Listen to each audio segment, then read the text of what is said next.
passado, fomos salvos da penalidade, ok? Do pecado. É um tempo pretérito, passado. E agora à tarde eu vou me concentrar em dois pontos principais. Esqueci o ventilador aqui pela manhã.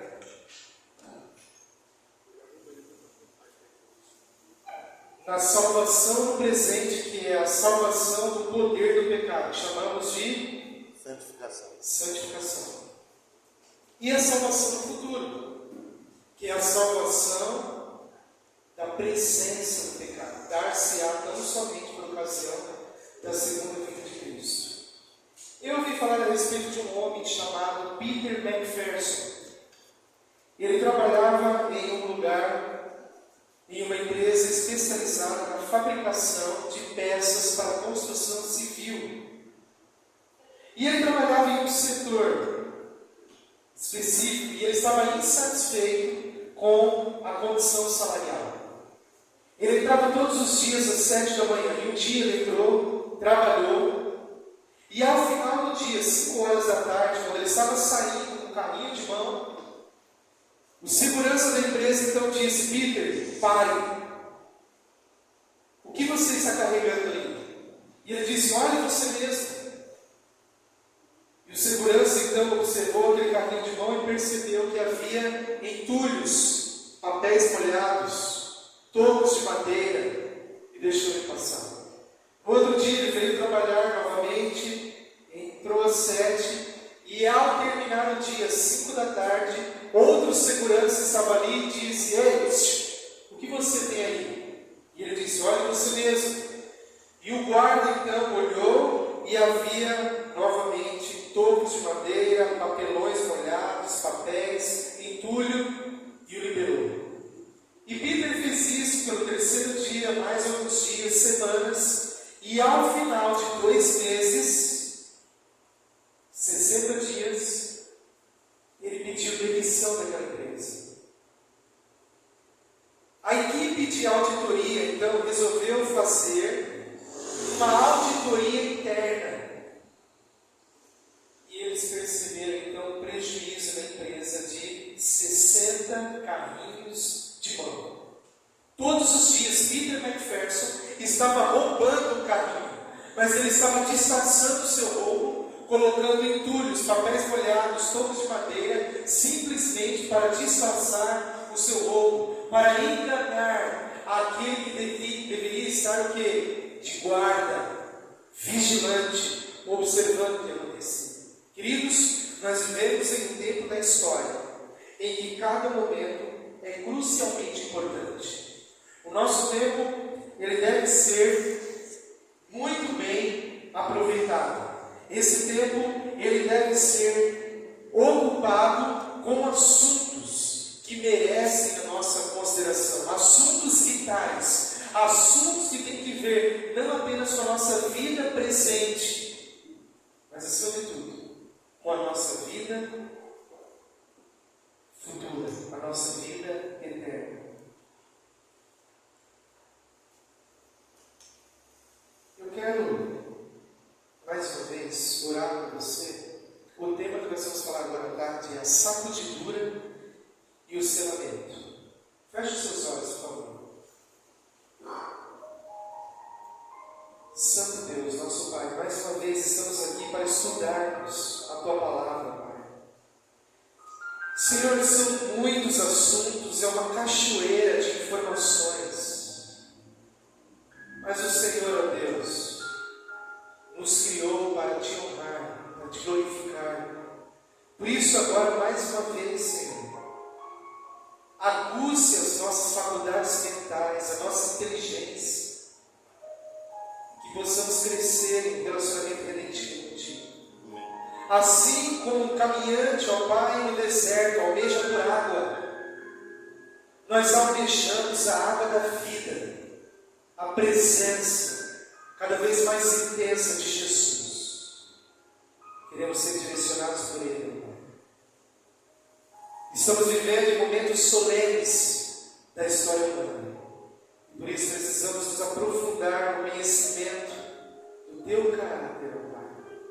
meu povo perece por falta de conhecimento. Não é conhecimento teológico a Deus que a tua palavra se refere, é o conhecimento do teu caráter, da tua bondade, do teu amor, da tua misericórdia e da tua justiça. Por isso, mais uma vez pedimos, abençoa-nos, e que ao sairmos aqui hoje, mais uma vez, nós tenhamos a clara, a contundente, inequívoca convicção de que nós ouvimos a tua voz. Nós pedimos tudo isso, e essa oração vai protocolada em o nome do leão da tribo de Judá, o nosso Senhor e Salvador Jesus. Amém. Queridos, quando nós observamos o quadro que trata a respeito dos eventos finais, é muito difícil precisarmos adequadamente, pontualmente, quando ocorrerão esses eventos. É bem possível que um irá ocorrer bem próximo ao outro, e alguns vão ocorrer quase que praticamente ao mesmo tempo. Mas o fato é que estes eventos, eles irão ocorrer.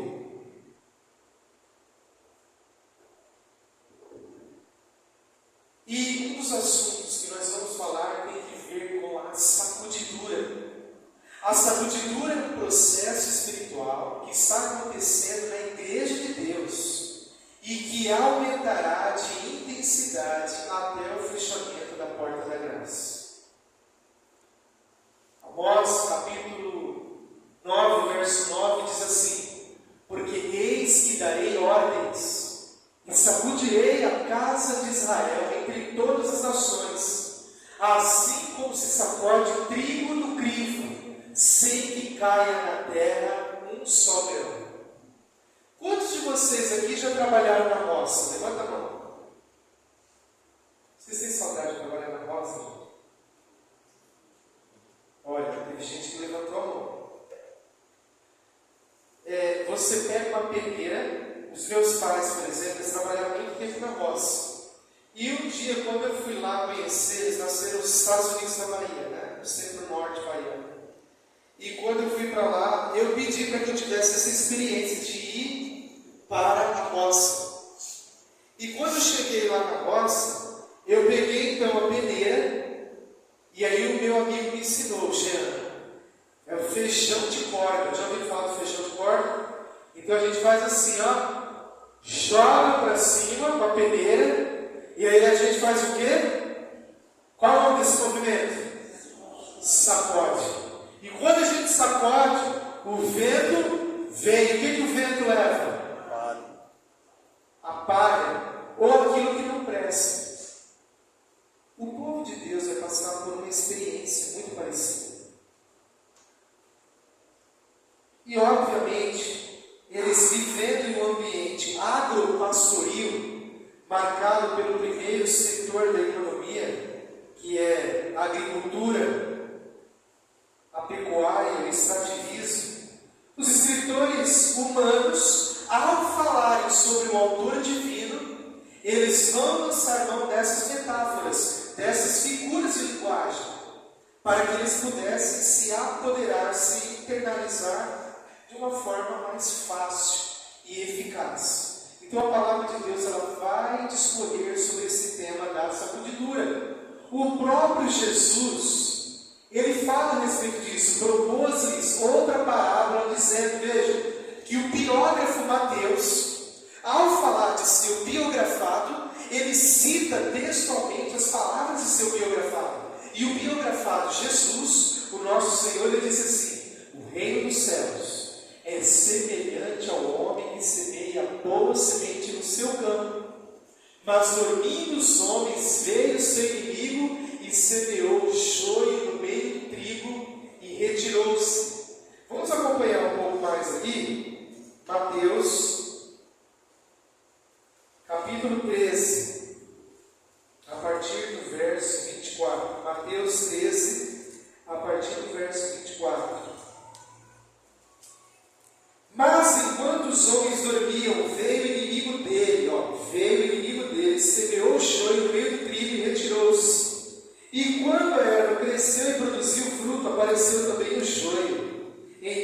vindo os servos do dono da casa lhe disseram: Senhor, não semeaste boa semente no teu campo? De onde vem, pois, o joio? Ele, por eles, respondeu: O inimigo fez isso. Mas os servos lhe perguntaram: Queres que vamos e arranquemos o joio? Não, replicou ele, para que ao separar o joio, não arranqueis também com ele o trigo.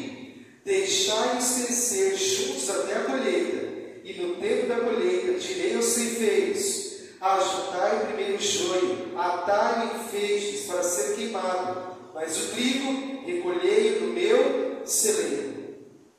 O joio e o trigo, eles são semelhantes, eles são muito parecidos. E só aquele que conhece de fato, ele pode traçar essa diferença entre os dois. Quando Jesus voltar, ele vai separar. Ninguém hoje sabe quem é joio e quem é trigo. Eu posso aparentar ser trigo, mas eu posso ser, na minha essência, joio. Como eu posso aparecer também ser joio, mas na minha essência eu posso ser trigo. Embora é muito difícil o exterior não revelar o interior e vice-versa. Sófocles, um filósofo antigo, ele dizia o seguinte: a oração dele dizia assim: Senhor, que o homem interior e o homem exterior sejam apenas um. Mas a palavra que Paulo usa, por exemplo, para falar da mudança da mente, lá em Romanos 12, versos 1 e 2, é metanoia. É a mudança da mente, só que de dentro para fora. Mas o fato é que Jesus, ele diz que haverá sacudidura. Deus diz através de Ellen White o seguinte: vi que estamos agora no tempo da sacudidura. Ela morreu em 1915. E alguns anos antes ela tinha dito isso. Vi que estamos agora no tempo da sacudidura. E existem alguns elementos hoje na sociedade, queridos, que demonstram que muitas pessoas, infelizmente, elas serão enredadas e já estão sendo enredadas em alguns enganos. Eu quero citar 4 para vocês, mas antes disso eu vou lembrar uma coisa. Historicamente, como é que Deus lida ou lidou com o remanescente? Do ponto de vista ocidental, nós que estamos aqui separados pelo meridiano de Greenwich, de um lado nós temos o hemisfério oriental, e nós aqui no Brasil, nosso território brasileiro, está completamente no hemisfério ocidental, assim como os Estados Unidos também. Eu vejo que nós, ocidentais, tratamos o vocábulo, o termo remanescente, com uma conotação negativa, porque remanescente quer dizer aquele que sobra, aquele que resta. Mas para uma cultura oriental, o remanescente é algo positivo, é aquele que é o melhor, é aquele que apresenta a melhor qualidade. Como é que Deus lidou com o remanescente ao longo da história? Sempre o remanescente, representado no povo fiel de Deus, teve que fugir quando se levantou o fogo da perseguição.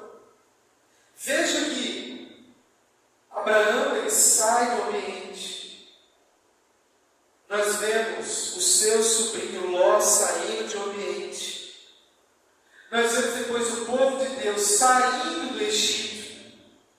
Ao longo da história, quando os dias de Jesus, ele disse: orai para que a vossa fuga não se dê no sábado ou no... Os fiéis deveriam sair.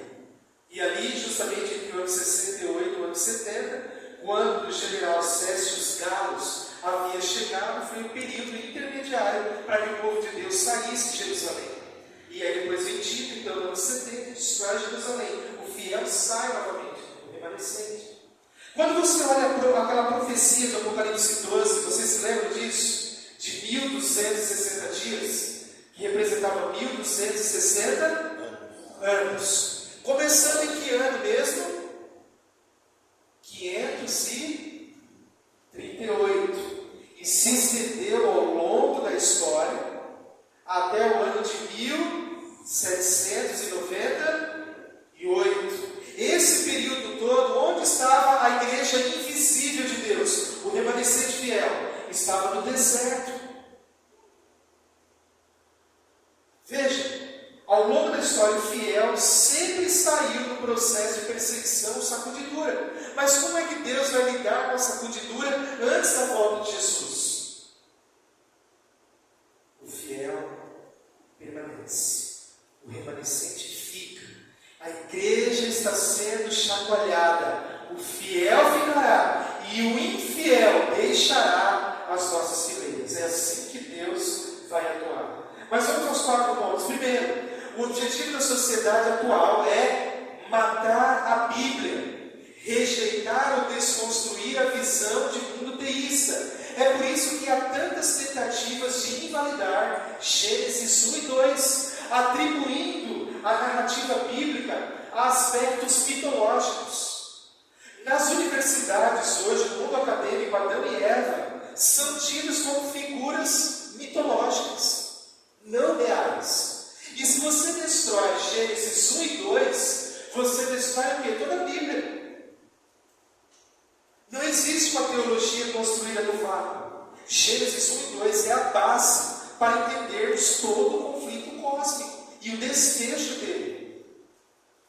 Se eu não tenho Gênesis 1 e 2, se eu não tenho a narrativa ali no começo da Bíblia, especialmente ali Gênesis 3 também, que é uma narrativa teísta, nós não temos queda. Se nós não temos queda, nós não temos pecado. Se não temos pecado, não temos pecadores. Se não temos pecadores, qual a necessidade de um Salvador?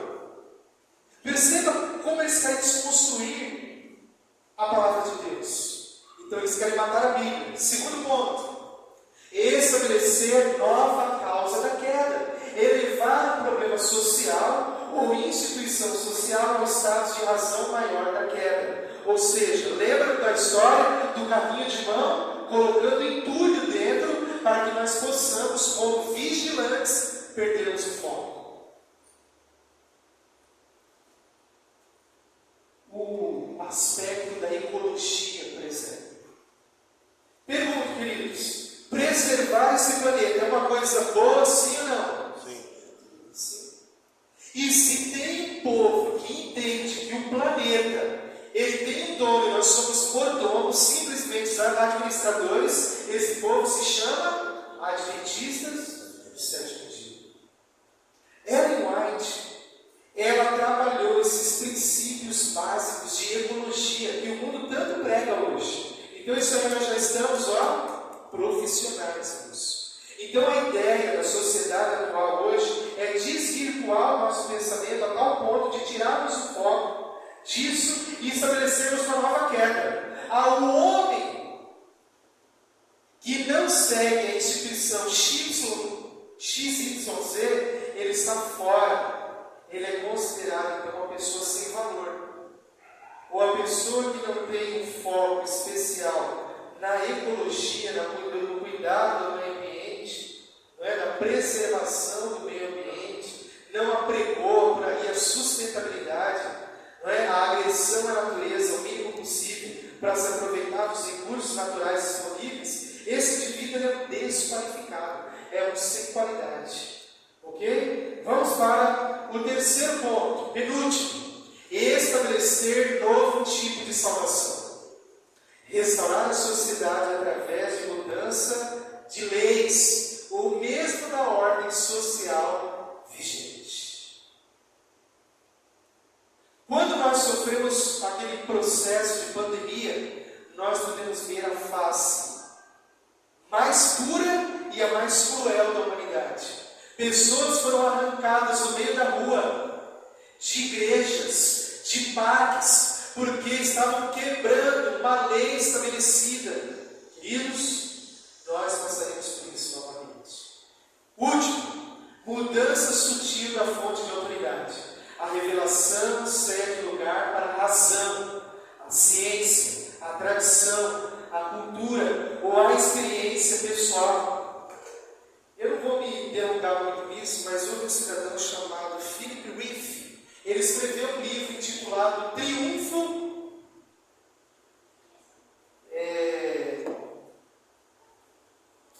das Emoções.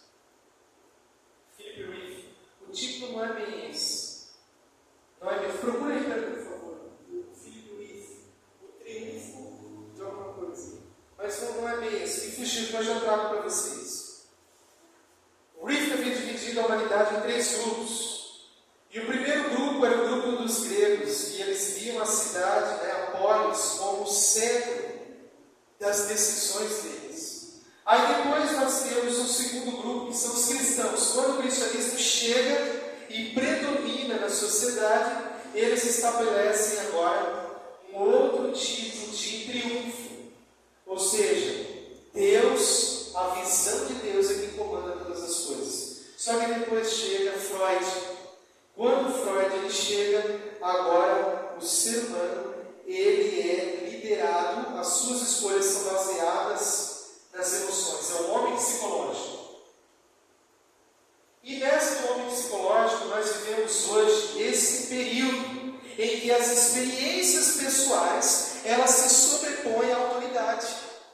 E nós precisamos, nesse contexto, estabelecer o quê? O resgate dessa autoridade da Bíblia. Repitam comigo, por favor, esse princípio que a normas não normadas. Normas não normadas. Vamos repetir? A Bíblia é a norma normatizadora que não é normatizada por nenhuma outra norma. A Bíblia é a regra reguladora que não é regulada por nenhuma outra regra. Muito bem, obrigado, querido. O triunfo da terapêutica. A terapêutica por conta dessa terceira fase depois de Freud, que é o quê? As emoções. Nós precisamos tomar muito cuidado. As emoções nos conectam com os seres humanos. Mas o nosso culto ele deve ser o quê? Racional.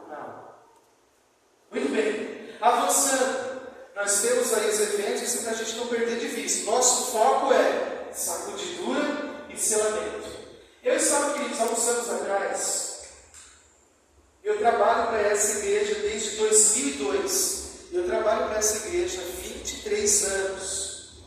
E sempre nós temos que fazer cursos, capacitações, treinamentos. E nesse período, eu estava ali na Associação Paulista Leste, na rua Coronel Pedro José de Carvalho, número 340 na Vila Matilde, lá na Zona Leste de São Paulo. Eu tinha que fazer um curso no Hospital Adventista de São Paulo. Um amigo lá no Adventista de São Paulo, no hospital, em outro lugar. E nós tínhamos que atravessar o viaduto. Quem conhece esse viaduto aí? Quem conhece esse viaduto? Nós temos 2 viadutos famosos. Um começa com a letra C. E tem o outro com a letra I. Ifigênio.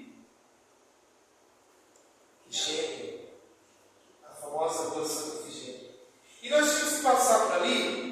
E tinha algumas mulheres que tinham a petulância de dizer que eram capazes de ler o nosso futuro a partir da leitura das linhas das nossas mãos, das palmas das mãos. Todos os dias, quando eu e Marcelo passávamos para ir para essa capacitação, elas vinham para cima da gente, eu e ele parecíamos o Ronaldinho Gaúcho, né? A gente fingia que ia para cá, elas vinham, a gente ia para o outro lado e conseguia driblar. Só que teve uma vez, gente, que nós tentamos ir para cá, e uma delas segurou assim, firme na gente.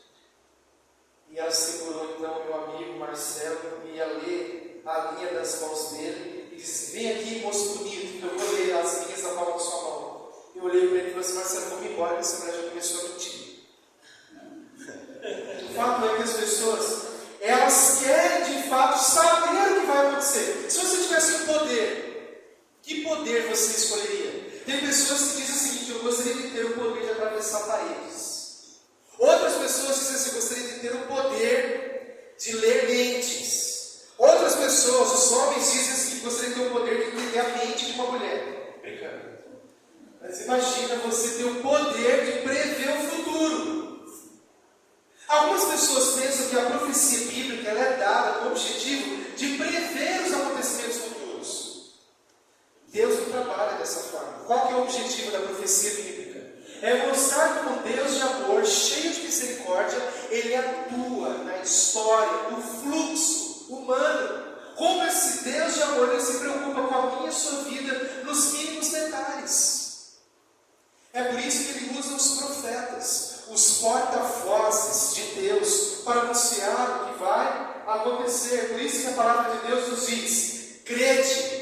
seus profetas e prosperareis. Então Deus quer que nós prosperemos, claro que materialmente, mas acima de tudo, do ponto de vista de um relacionamento crescente, contínuo, redentivo com Jesus Cristo. Ele virá, ela virá, mas já começou.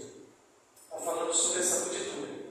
Ao ser o povo de Deus selado em sua testa, e não se trata de selo ou sinal que se possa ver, mas sua fixação na verdade, tanto intelectual como espiritualmente, de modo que não possa mais mudar, estará também selado e preparado para a sacudidura que há de vir. Na verdade, ela já começou. Os juízos de Deus estão agora sobre a terra, para nos advertir, a fim de sabermos o que virá.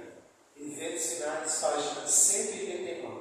Então nós temos algumas causas da sacudidura. Eu quero mencionar 6 e me demorar em alguns pontos para que nós possamos ter uma noção mais clara daquilo que vai vir depois. Primeiro, a primeira causa da sacudidura é a verdade.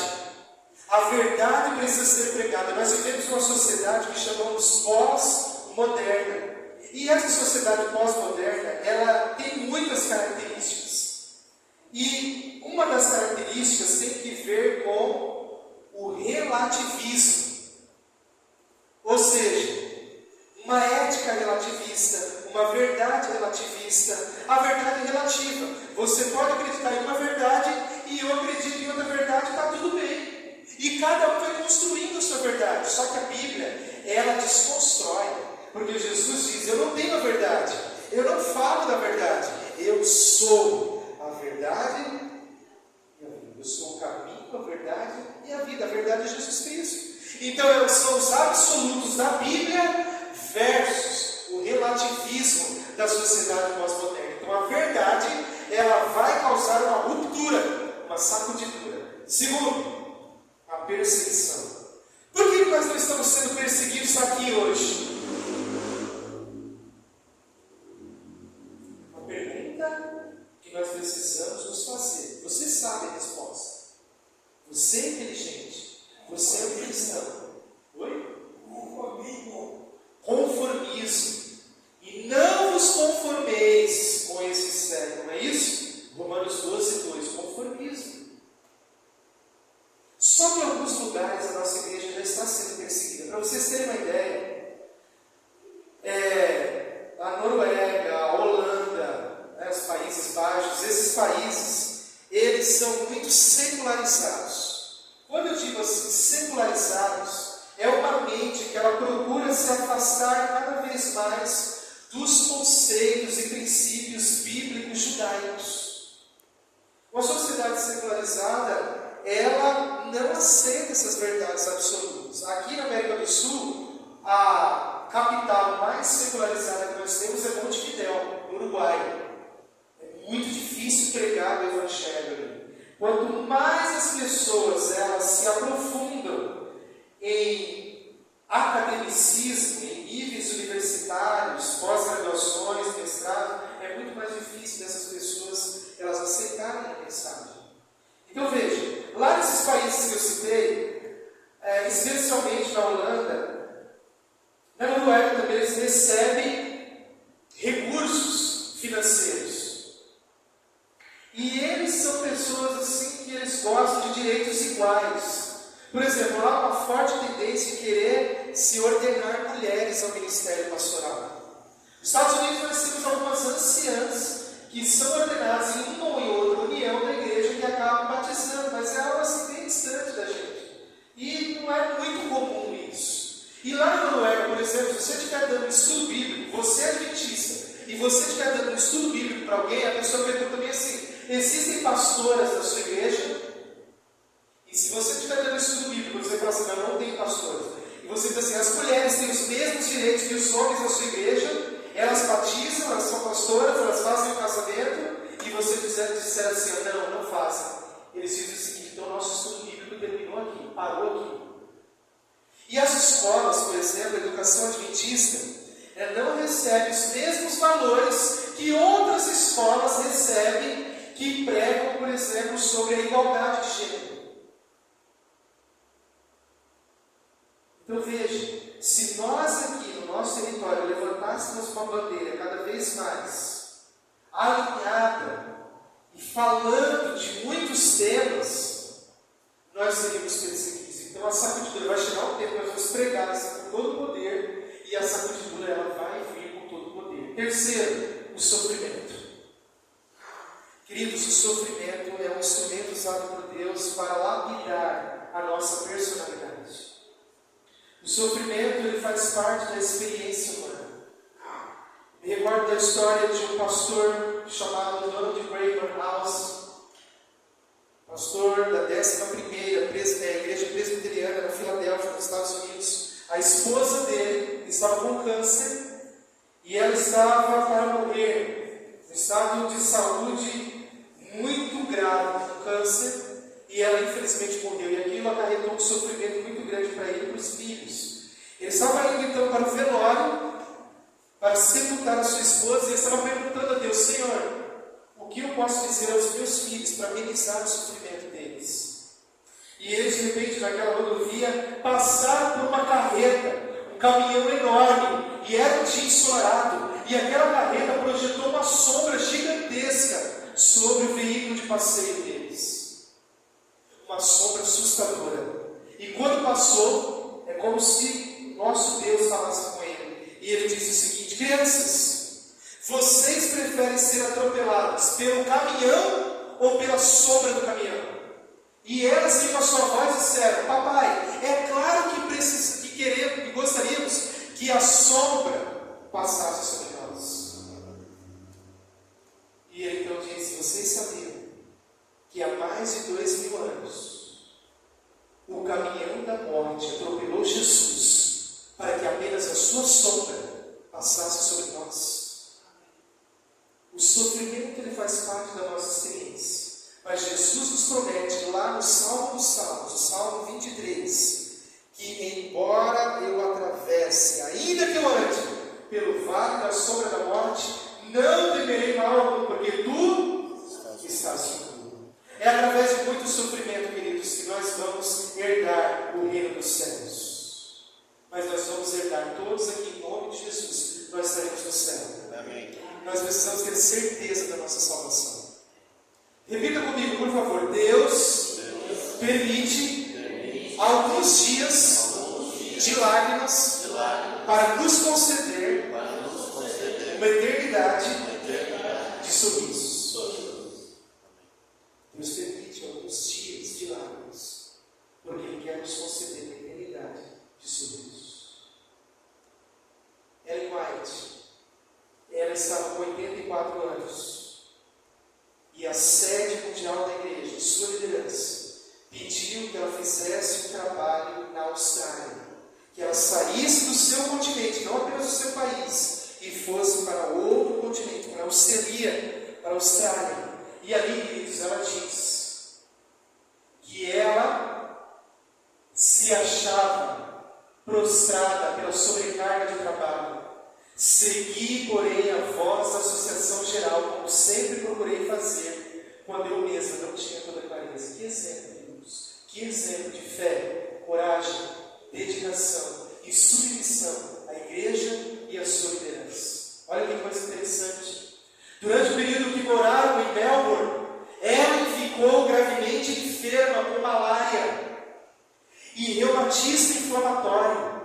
Foi o mais terrível sofrimento de sua vida inteira. Mas esse fardo teve um lado alegre. Escreveu ela: meu Salvador parecia estar bem ao meu lado. Sentia sua santa presença em meu coração e era grata. Os meses de sofrimento foram os mais felizes de minha vida, por causa da companhia do meu Salvador. E olha que coisa extraordinária, queridos. Mesmo sem poder explicar e entender o sofrimento, Ellen White sentiu a preciosa força vinda da presença de Jesus ao seu lado. Há muitas coisas em nossa vida que não podemos compreender, mas essas circunstâncias podem se tornar oportunidades para perceber a especial presença do amoroso Senhor ao nosso lado. Nesse ano, em 1892, o livro Caminho a Cristo foi publicado. Esse foi o primeiro volume preparado com a expressa intenção de Ellen White de dar mais ênfase à vida e ao caráter de Cristo. Depois vieram o maior discurso de Cristo, em 1896, o desejado de todas as nações, 1898, e Parábolas de Jesus, em 1900, todos preparados enquanto ela esteve na Austrália. E os livros que Paulo escreveu para nós enquanto estava na prisão? Enquanto ele estava preso, ele era um grande pregador. O que a igreja teve que fazer? Paulo não estava aqui, então a igreja tinha que fazer o quê? Sair e pregar, queridos. Então o sofrimento ele tem muitas nuances que nós não podemos vislumbrar agora todas elas, em toda a sua magnitude, mas elas têm um propósito. As mazelas humanas têm um propósito. A rejeição do testemunho, da testemunha verdadeira, não suportarão. Isso aqui que eu estou lendo, vai chegar uma época que as pessoas vão se levantar e falar: para de ler isso aí, para, isso aí já era. Quinto, as falsas teorias e os enganos satânicos. Eu quero compartilhar com vocês aqui algumas coisas que já vêm acontecendo. Esse livro, A Visão Apocalíptica e a Neutralização do Adventismo, de John Knight, foi escrito em 21 dias, 3 semanas. Eu tive aula com esse professor. Ele tem um dom que nós chamamos dom do texto final. O que é isso?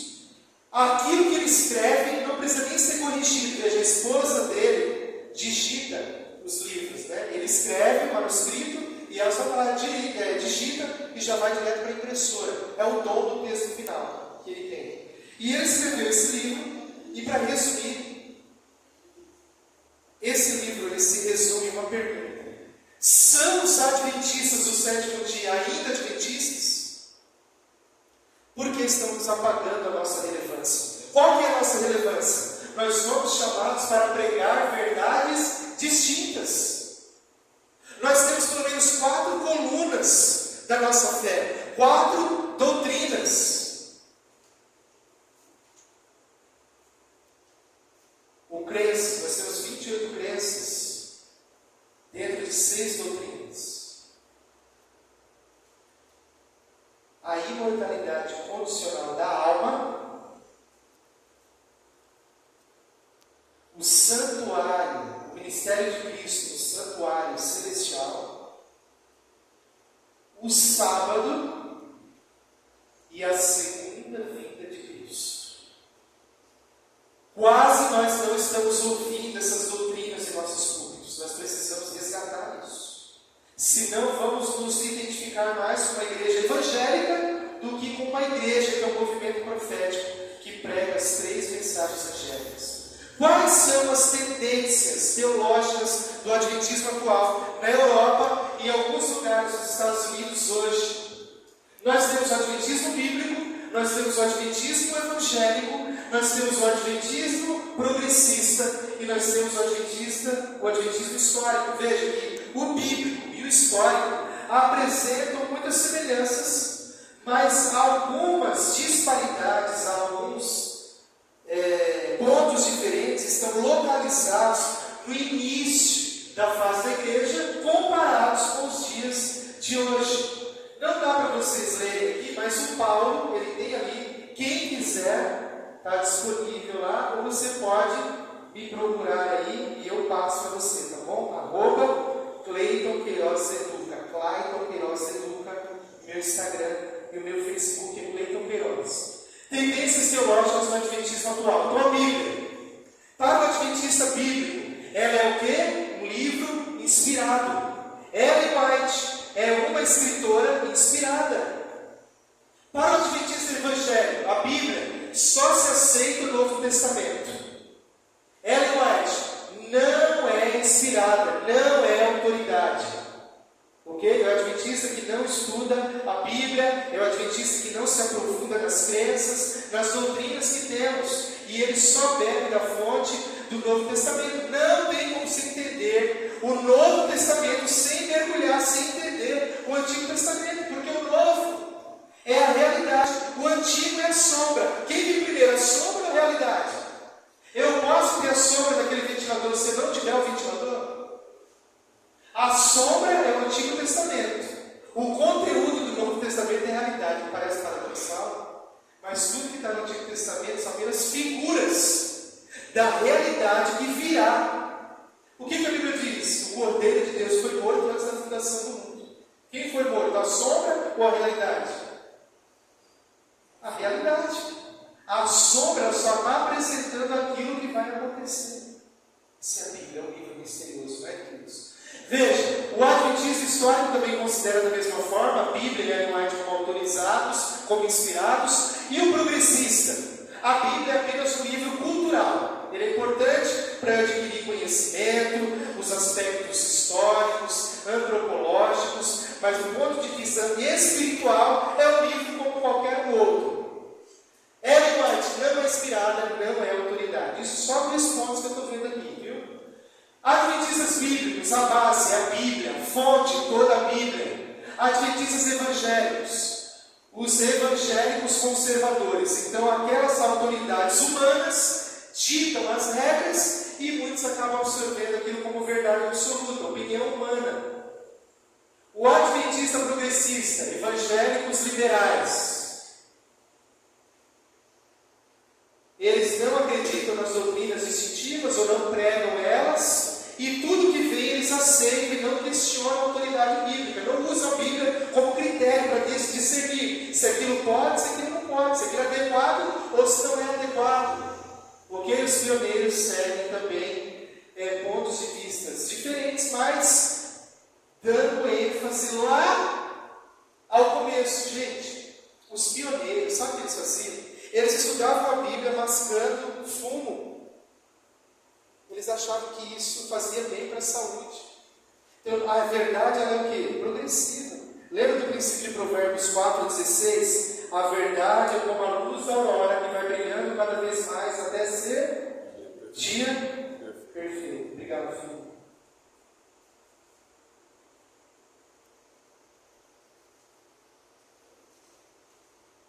Mas eu deixo com vocês, tá? Quem quiser pode pegar lá com o Paulo. Quem ficará de pé? Apocalipse 6, 17 e Apocalipse 7, 1. Vamos ler a Bíblia aqui rapidamente? Apocalipse 6, 17.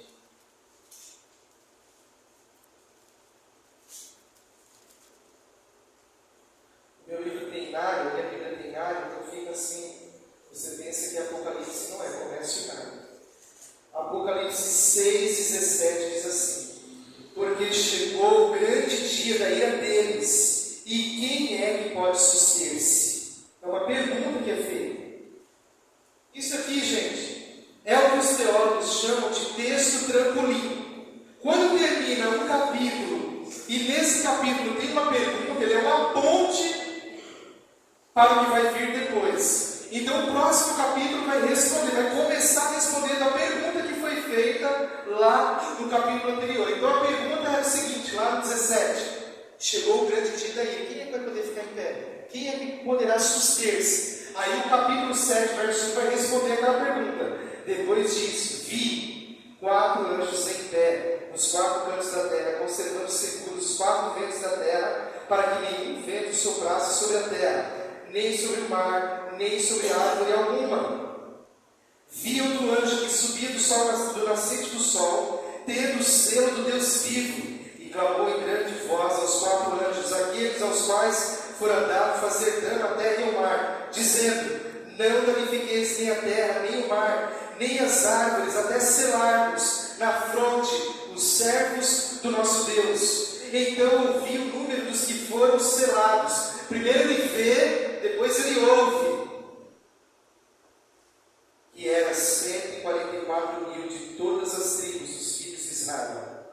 Então aqui nós temos o selador. Quem é aqueles que ficará em pé? Deus sempre sela seu povo nos momentos que antecedem as crises. e dê soluções sobre este mundo. Sela para protegê-lo, livrá-lo, redimi-lo. Vamos lembrar um pouquinho lá do tempo do Egito. Eu vou terminar essa primeira parte, vou dar um tempinho para vocês se pensarem, que é muita informação. Tudo bem? Uma quebra de 5 minutos, pode ser? Sim ou não? Vocês querem que vá direto? Dá uma quebra de 5 minutos? Vocês se lembram o que aconteceu no Egito? Entre a 9ª e a 10ª praga, o que aconteceu? Quem lembra? Morte do primogênito. A morte dos primogênitos. Deus agora atingiria o que há de mais precioso no ser humano, que é a sua vida. E Deus, então, Ele deu uma ordem. Vocês se lembram da ordem que Deus deu? Alguém deveria ser morto. Quem deveria ser morto? O cordeiro. E o cordeiro, o sangue desse cordeiro deveria ser passado aonde? Ali era uma espécie de selamento. O anjo da morte viria, e o que ele faria? Ele mataria aquele lugar que não tivesse o sangue do cordeiro. Então veja, o anjo da morte vem. Imagina que aqui é uma casa. Aqui é uma casa. O anjo da morte vem. Se tivesse o sangue na porta, o que o anjo faria? Ele, o quê? Passava por cima. É a palavra pesach em hebraico. Passar sobre, passar por cima. Isso que significa Páscoa no original hebraico. Passar sobre, passar por cima. Passover, que é em inglês, né? Passar sobre. Então ele passava e ia para o outro lado. Mas o cordeiro era atingido. Ok? É o que Jesus fez conosco. O nosso verdadeiro cordeiro pascal. O salário do pecado é o quê? Então aquela coroa era para quem? Para mim, para você. Só que ela passou sobre mim e atingiu quem? O cordeiro. Os pregos eram para quem? Para mim. Mas passou sobre mim e atingiu quem? Jesus. Aquela dor era para quem? Era para mim. Passou sobre mim e atingiu quem? O cordeiro. Por isso que a Bíblia diz que Jesus é o verdadeiro